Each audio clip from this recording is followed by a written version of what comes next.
Alright guys, in this reading of Nisargadatta, I Am That, we're going to talk about how doubt helps you to release some programs, and also how pain and pleasure are basically the same thing, two sides of the same coin.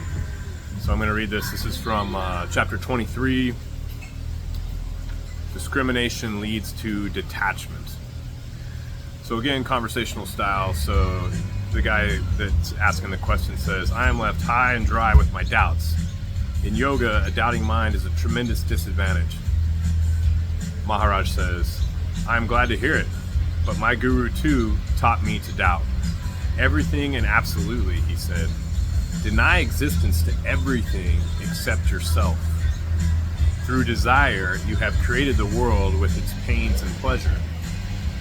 The questioner says, must it be so painful? Maharaj says, what else? By its very nature, pleasure is limited and transitory. Out of pain, desire is born.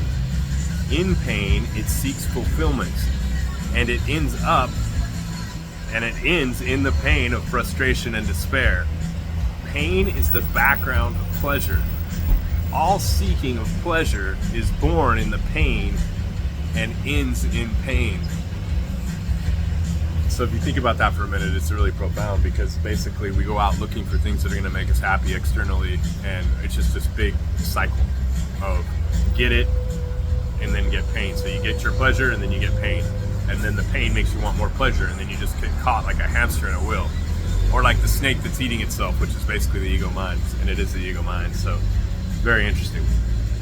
The questioner comes back and says, all you say is clear to me, but when some physical or mental trouble comes, my mind goes dull and gray and seeks frantically for relief.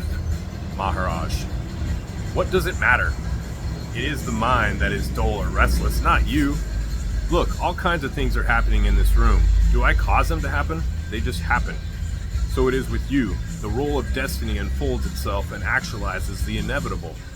You cannot change the course of events, but you can change your attitude. And what really matters is the attitude and not the bare event. The world is the abode of desires and fears. You cannot find peace in it. For peace, you must go beyond the world.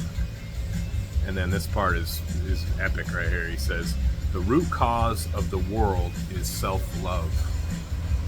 Because of it, we seek pleasure and avoid pain. Replace self-love by love of the self, and the picture completely changes. Brahma, the creator, is the sum total of all desires. The world is the instrument for their fulfillment. Souls take whatever pleasure they desire and pay for them in tears. Time squares all accounts. The law of balance reigns supreme. I'm almost afraid to even comment on that, because it is so dynamic and so deep, and it's got so many levels.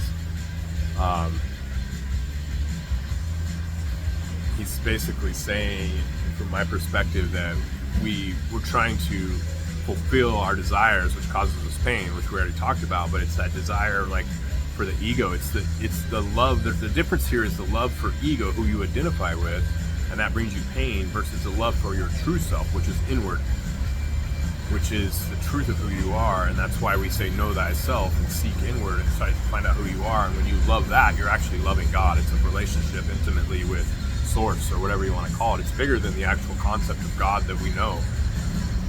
But switching from the love of self, which is, or self-love, which is the ego, to the love of self, which is the actual truth of who we are. Super, super deep. I'm going to read this one more time just to close it out, because it's just said better by Maharaj. The root cause of the world is self-love.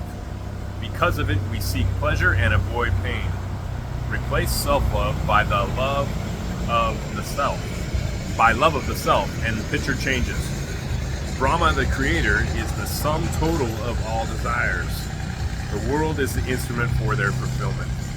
Souls take whatever pleasures they desire and pay for them in tears. Time squares all accounts. The law of balance reigns supreme. So in short, Find out who you are, know thyself, and stop chasing your desires because they're of the ego, they're not of you. Everything you desire is on the inside. Turn inward, know thyself, and be free.